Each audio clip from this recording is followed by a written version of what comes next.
Welcome to the YouTube channel Gramin Bharat. मैं Abhishek Kumar PYQ analysis series में आप सभी का बहुत बहुत स्वागत है। और जैसे कि हम लोगों ने 12th क्लास के बोर्ड एग्जाम के लिए PYQ एनालिसिस सीरीज चला रहे हैं मैथमेटिक्स का। और इसी सीरीज में हम लोग करीब 5 से 6 लेक्चर देख चुके हैं। इसी का एनालिसिस करेंगे ताकि आप अपने आने वाले एग्जाम के लिए बेटर से बेटर परफॉर्मेंस कर पाए। और इस चैनल में आप नए हैं तो इस चैनल को सब्सक्राइब कीजिए और अपने ज़्यादा से ज़्यादा दोस्तों को शेयर कीजिए। चलिए हम लोग सीधे चलते हैं आज के स्क्रीन पर मैं देखने का प्रयास करूंगा। आज का जो मेरा टॉपिक रहेगा माय डियर स्टूडेंट, वो मॉडुलस फंक्शन को कैसे हम लोग इंटीग्रेट करते हैं। इसीलिए ये वीडियो तब तक आपको फ़ायदा नहीं करेगा जब तक ये पूरा वीडियो आप नहीं देखिएगा। और जो कंसेप्ट मैं बताऊंगा उस कंसेप्ट को पूरा अच्छे से आपको अप्लाई करना है और वेरियस टाइप के क्वेश्चन को प्रैक्टिस करना है विद इन द सेकेंड। मेरा मिशन भी है कि in minimum time we coverage maximum output. Thank you. चलिए हम लोग स्क्रीन पर आ चुके हैं। जैसा कि आपको दो क्वेश्चन स्क्रीन पर दिख रहे होंगे, दोनों के दोनों क्वेश्चन आपको मॉडुलस से रिलेटेड है और ये इंटीग्रेशन के क्वेश्चन है। जैसे कि आप स्क्रीन पर क्वेश्चन को देख पा रहे हैं, फर्स्ट क्वेश्चन को जैसे मैं नोटिस कर पा रहा हूँ, यहाँ पर 2x-1 का मोड और उसको इंटीग्रेट करना है वो 1 to 3। और सेकेंड क्वेश्चन आपके पास जो है इसमें है 1 to 4 आपको इंटीग्रेट करना है mode x-1 plus x-2 plus x-3। ये क्वेश्चन अगर आपको ऑब्जेक्टिव पॉइंट ऑफ व्यू से बनाना है, इन मिनिमम टाइम में आपको बनाना है, तो कैसे आप इस क्वेश्चन को अप्रोच कर सकते हैं, उसी चीज़ को हम लोग डिटेल में डिस्कस नहीं करेंगे। ब्रीफ में हम दोनों क्वेश्चन को समझने का प्रयास करेंगे। सबसे पहले मैं सिंगल मॉडुलस को के बारे में आपको बताऊंगा और इससे रिलेटेड आप दूसरे क्वेश्चन को भी आसानी से टैकल कर पाओगे। उसी प्रकार फिर जो मल्टीपल मॉडुलस वाले क्वेश्चन है उस क्वेश्चन को भी आप आसानी से टैकल कर पाओगे, जो टेक्निक मैं आगे डिस्कस करूँगा। इसीलिए आप अगर पूरा कंसेप्ट को सीखना चाहते हैं तो पूरे अंत तक इस वीडियो को कम्प्लीटली देखें ताकि आपको पूरा से पूरा अच्छे तरीके से फ़ायदा हो इस वीडियो का, ताकि आप अच्छा से अच्छा स्कोर आगे आने वाले बोर्ड एग्ज़ाम में कर पाओ। जैसे कि मैं इस क्वेश्चन को डिटेल से थोड़ा एनालिसिस करता हूँ। जैसा कि 2x-1 है, इस मॉडुलस है। कहने का मतलब अगर मैं इसका क्रिटिकल पॉइंट निकालने की कोशिश करूं 2x-1 = 0, डैट मीन्स x = 1/2। इसका मतलब ये हो गया, ये जो कोई भी जो ये फंक्शन है तो हाफ के आगे आगे ये फंक्शन का वैल्यू क्या होगा, पॉजिटिव होगा, लेकिन हाफ के पहले पहले इस फंक्शन का वैल्यू नेगेटिव होगा। इस बात का यही मतलब है।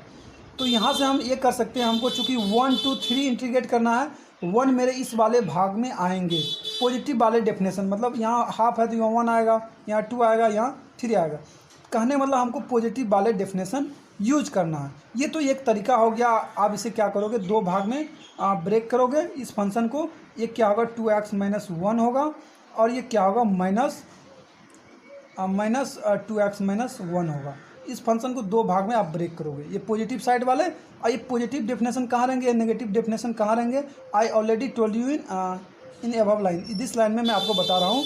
आप क्या करोगे, यहाँ पर चूँकि हमको 1 2 3 इंटीग्रेट करना है, मोस्ट ऑफ द स्टूडेंट्स गलती यहीं पर करते हैं कि उन्होंने दो डेफिनेशन तो ली रहती है, लेकिन ये जो पता नहीं था कौन सा कहाँ यूज़ करना है। चूँकि 1 से 3 पर हमको इंटीग्रेट करना है, 1 to 3 ये पॉजिटिव वाले साइड में आए, इसीलिए मैं क्या करूँगा, सिर्फ इसी को यूज़ करूँगा, ये मेरे यूज में नहीं आएगा। तो आप एक तरीका ये भी है कि आप क्या करो, इसको 1 to 3 2x-1 को आप इंटीग्रेट कर दोगे, वही आपका आंसर हो जाएगा। तो जैसा ही आप इसको इंटीग्रेट करोगे तो क्या होगा, x² 2 कैंसिल हो जाएगा, x²। आप इसको क्या करोगे, 3 1 लिमिट लगा दोगे। फिर इस प्रकार 1 को आप इंटीग्रेट करोगे तो x होगा, x पे आप क्या लगाओगे, 3 1 का लिमिट लगाओगे। जैसे ही सॉल्व करोगे तो 9 का स्क्वायर -1 8 माइनस आप यहाँ करोगे 3 -1 2, तो आपका 6 आंसर आ जाएगा। लेकिन मैं आपको एक अल्टरनेटिव मेथड बताने वाला हूँ इस मेथड के अलावा। ये मेथड 1 हो गया आपका। जो अल्टरनेटिव मेथड मैं बताने वाला हूँ, ग्राफ के जरिए आपका क्वेश्चन सॉल्यूशन होगा और विद इन द सेकेंड आप इस क्वेश्चन को हिट कर सकते हैं। जैसे कि आप इस क्या करोगे, क्रिटिकल पॉइंट मेरा क्या आया, 1/2। आप इसके सहायता से क्या करोगे, इसका एक ग्राफ खींचने की कोशिश करोगे। जैसे कैसे आप ग्राफ खींचोगे, तो जो इसका क्रिटिकल पॉइंट है 1/2, आप उसे लोगे और ये मेरा क्रिटिकल पॉइंट हो गया। चूँकि ये मॉडुलस फंक्शन है, ऑलवेज पॉजिटिव होता है, तो क्या करते हैं हम लोग, यहाँ से यू टर्न ग्राफ लेता है और इस प्रकार से ग्राफ मेरा बनता है। अब क्या करोगे आप, इस प्रकार से ग्राफ तो बन गई, तो मेरे पास लिमिट कहाँ से कहाँ तक, 1 to 3। आप कहीं ना कहीं यहाँ 1 होगा, और कहीं ना कहीं यहाँ 2 होगा और कहीं ना कहीं यहाँ 3 होगा। तो 3 के सामने ऐसे ऐसे ग्राफ कहीं होगा और 1 के सामने ये होगा। कहने मतलब हमको जो इंटीग्रेट करना 1 2 3 अल्टीमेटली हमको इस वाले पार्ट का एरिया निकालना है। यही तो मतलब होता है इंटीग्रेशन। अगर आप अच्छे से डिटेल से पढ़े हैं इस टॉपिक का, यही मतलब होता है कि 1 2 3 आपको ये इंटीग्रेट करने थे।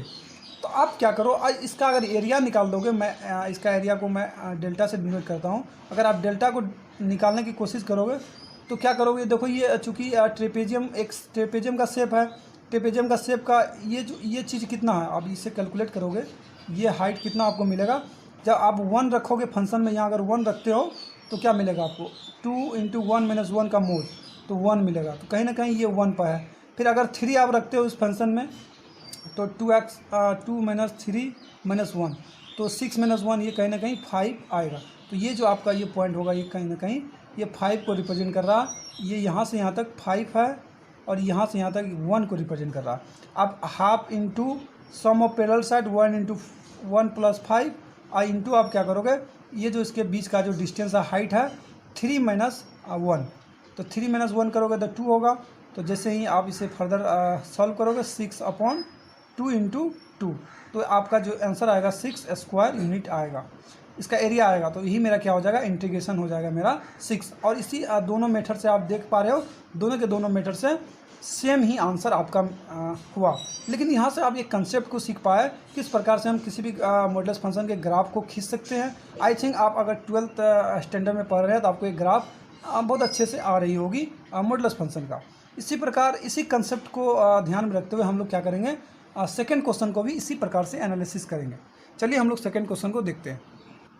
जैसे आप सेकेंड क्वेश्चन को देख पा रहे हैं 1 to 4 modulus x - 1 x - 2 x - 3।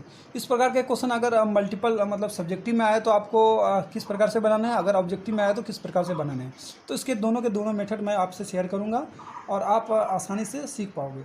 जैसे कि आप यहाँ पर देख पा रहे हो, इसे मैं सब फर्स्ट मेथड में क्या करूँगा, सबको मैं अलग अलग इंटरवल में ब्रेक कर दूँगा। डैट मीन्स क्या करूँगा 1 to 4 मॉडुलस x - 1, फिर क्या करूँगा dx प्लस मॉडुलस 1 to 4, फिर modulus x - 2 dx plus modulus 1 - 4 modulus x - 3 dx।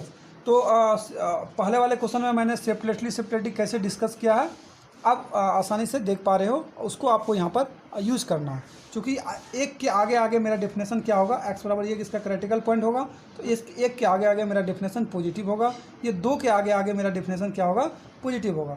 तो कहने का मतलब क्या होगा, इसमें तो एक के आगे आगे मेरा 1 से 4 तक करना है, तो मेरा इंटीग्रेशन यही हो जाएगा 1 to 4 x - 1 का इंटीग्रेशन कर दोगे, मॉडुलस हट जाएगा।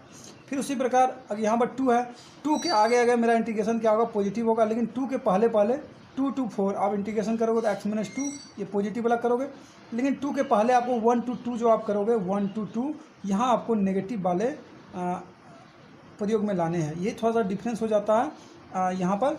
तो इस प्रकार से आप देख सकते हो। फिर x - 3 वाला आप जैसे एनालिसिस करोगे क्या करोगे, वो 3 के आगे आगे, क्योंकि क्रिटिकल पॉइंट x बराबर 3 होगा, तो 3 के आगे आगे इसका डेफिनेशन पॉजिटिव होगा। डैट मीन्स 3 to अगर 4 हम लोग इंटीग्रेट करेंगे, क्योंकि 1 to 4 हमको इंटीग्रेट करना है, 1 2 3 4, तो 3 के आगे आगे 4 तक मेरा क्या होगा, डेफिनेशन पॉजिटिव होगा। तो मैं पॉजिटिव वाला यूज करूँगा। डैट मीन्स मॉडुलस मेरा हट जाएगा, ये dx हो जाएगा। लेकिन उसके पहले हमको तो 1 2 3 भी इंटीग्रेट करना। जैसे आप 1 to 3 को इंटीग्रेट करना चालू करोगे, आपको 1 to 3 इधर तो क्या होगा, इस फंक्शन का नेगेटिव वैल्यू होगा, इधर पॉजिटिव वैल्यू होगा, जो ऑलरेडी मैं पहले डिस्कस कर चुका हूँ। तो यहाँ पर आप क्या करोगे, नेगेटिव वाले चीज़ें लोगे, x - 3 इसके पहले नेगेटिव लगाओगे और dx प्लस ये करोगे। तो इस प्रकार से इसको ऐसे आप ब्रेक कर सकते हो। आप इसी प्रकार 2 वाले को ऐसे ब्रेक कर सकते हो। तो अल्टीमेटली आप क्या करोगे, बहुत लंबे चौड़े प्रोसेस में जाने वाले हो और उसके बाद आपका आंसर आने वाला। लेकिन मैं अभी जो आपके साथ जो मेथड शेयर करूँगा वो मेथड बहुत शॉर्टकट होगा और विद इन द आप क्या कर सकते हो, within the some second आप आंसर निकाल सकते हो। चलिए उसी मेथड को हम लोग डिस्कस करते हैं और आसानी से हम आंसर निकालने का प्रयास करते हैं। जो मैं अभी मेथड आपको बताने वाला हूँ वो ग्राफिकल मेथड है। सबसे पहले आप क्या करो, इसका क्रिटिकल पॉइंट निकालने की कोशिश करो। जो भी यहाँ फंक्शन रहेगा उसका क्रिटिकल पॉइंट कैसे निकालेंगे, इसको 0 के बराबर करो। x - 1 = 0 करोगे तो x बराबर 1 आएगा। इसी प्रकार इसको करोगे तो x बराबर 2 आएगा। इसी प्रकार इसको करोगे तो आप x बराबर 3 आएगा। अब क्या करोगे, इसके सहायता से मैं क्या करूँगा, एक ग्राफ को प्लॉट करूँगा। ग्राफ को कैसे प्लॉट करूँगा, ये मेरा ओरिजिन है, ये मेरा 1 है और यहाँ पर 2 है और यहाँ पर 3 है। सबसे पहले हम क्या करेंगे, अब 1 पे देखेंगे इसका फंक्शन का वैल्यू क्या है। जैसे इस फंक्शन का 1 पे रखोगे तो 1 - 1 0 प्लस 1 - 2 -1 का मॉडुलस 1, फिर 1 यहाँ रखोगे 1 - 3 2 होगा। तो इस प्रकार से इसका वैल्यू 3 आया। 1 पे मान लीजिए यहाँ पर 1 है, यहाँ पर 2, यहाँ पर 3 और समथिंग आगे कहीं कोई भी पॉइंट और भी हो सकता है, 4 5 6। तो इस प्रकार से 1 पर वैल्यू देख रहे हो कितना आ रहा है मेरा, 3 आ रहा। तो इस प्रकार से आप ये 3 1 को यहाँ पर 3 पे मार्क करोगे, 1 के ये 3 पे आ रहा है, ठीक है। तो आप आसानी से यहाँ क्या करोगे, 1 पे जो फंक्शन का वैल्यू है वो मेरा 3 हो रहा। ध्यानपूर्वक आप इसे देखो, थोड़ा एक बार मैनिपुलेट करने में दिक्कत हो रही है। तो 1 पे यहाँ पर मेरा 3 वैल्यू हो रहा है। फिर उसी प्रकार अगर आप 2 यहाँ पर डालोगे, 2 वाले पॉइंट डालोगे, 2 यहाँ डालोगे तो 2 - 1 1 हो जाएगा, 2 - 2 0 हो जाएगा, फिर 2 - 3 -1 का मॉडुलस 1 होगा तो ये 2 हो जाएगा। तो फिर मेरा जो वैल्यू आने वाला है यहाँ 2 आने वाला है 2 पर। तो इस प्रकार से आप समझ पा रहे हो, और यहाँ पर 2 आएगा।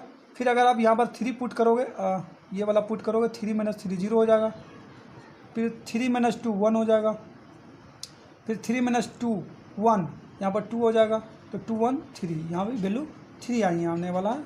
तो इसको थोड़ा सा मैं मूव कर दे रहा हूँ ऊपर, x - 1, तो यहाँ पर भी जो मेरा 3 पे वैल्यू आया वो आया 3। तो इस प्रकार से आप समझ पा रहे हो। आप इसका मैं क्या करूँगा, इसे थोड़ा मैं रिमूव कर रहा हूँ, आप समझने की कोशिश करना। इसका जो ग्राफ आएगा अल्टीमेटली मेरा ये इस प्रकार से मेरा ग्राफ आएगा, इंक्रीजिंग फंक्शन, उसके डिक्रीजिंग फंक्शन, उसके बाद क्या करेगा और थोड़ा सा डिक्रीज करेगा ये फंक्शन, और थोड़ा इंक्रीज करेगा, और उसके बाद ये अल्टीमेटली ऐसे इंक्रीज करते रहेगा। तो इस प्रकार से मुझे इंटीग्रेट कहाँ से कहाँ तक करना है, 1 to 4। तो आप क्या करोगे, 1 पर रखोगे और यहाँ पर 3 तो है ही, उसके बाद और एक पॉइंट मान लीजिए 4 आएगा, तो 4 तक आपको इंटीग्रेट करना है। मान लीजिए यहाँ 4 पॉइंट है तो यहाँ तक आपको इंटीग्रेट करना है। कहने के बाद अल्टीमेटली आपको क्या करना है, इन सब का एरिया आपको निकालना है, इनका भी एरिया निकालना है और इनका भी एरिया निकालना है। अगर इन तीनों एरिया को निकाल लेते हो आप, डेल्टा 1, डेल्टा 2 और डेल्टा 3, अब आंसर निकाल पाओगे बहुत जल्दी। तो जैसे कि आप यहाँ पर देख पा रहे हो, ये मेरा 3 है, तो यहाँ से यहाँ तक 3 हो गया, फिर यहाँ से यहाँ तक ये जो है 2 है, फिर ये जो है 3 है मेरा ये, और ये भी 3 हो गया। ये जो कितना होगा, इसके लिए मैं क्या करूँगा, फंक्शन 4 को इस पर रखूँगा, 4 - 1 3, फिर 4 - 2 2, फिर 4 - 3 1, तो 1 3 2 5 1 6। ये जो मेरा जो ये यहाँ से यहाँ तक होगा, ये 6 पर कहीं ना कहीं ये जाके कटेगा। कहने का मतलब ये जो लंबाई मेरे पास है ये 6 है। तो इस प्रकार से डेल्टा 1, डेल्टा 2, डेल्टा 3 जो ही होगा मेरा इस इंटीग्रेशन का वैल्यू होगा। मान लीजिए ए आई बराबर है, तो मैं आई बराबर लिखता हूँ delta 1 plus delta 2 plus delta 3। अब जैसे ही कैलकुलेट करोगे डेल्टा 1 को, तो half 3 to 5 into 2 - 1 1 height, plus delta 2 को जैसे कैलकुलेट करोगे 3 - 1 1 और 2 + 3 5, 5 इंटू 1, फिर करोगे हाफ, इस वाले का करोगे 4 - 3 1, तो 1 से मल्टीप्लाई करोगे, यहाँ जोड़ोगे, ये 3 और 6 9 हो जाएगा। इस प्रकार से जैसे ही कैलकुलेट करोगे ये 5/2, ये भी हो जाएगा 5/2, ये जो हो जाएगा 9/2। जैसे इस सबको आप ऐड करोगे, ये 10 19/2, डेट यही क्या हो जाएगा आपका स्क्वायर यूनिट, यही आपका क्या हो जाएगा, इस इंटीग्रेशन का आंसर हो जाएगा। और ये क्वेश्चन कई बार आपके CBSE बोर्ड ऑफ एग्जामिनेशन में पूछा गया है, ये प्रीवियस ईयर एनालिसिस ही है।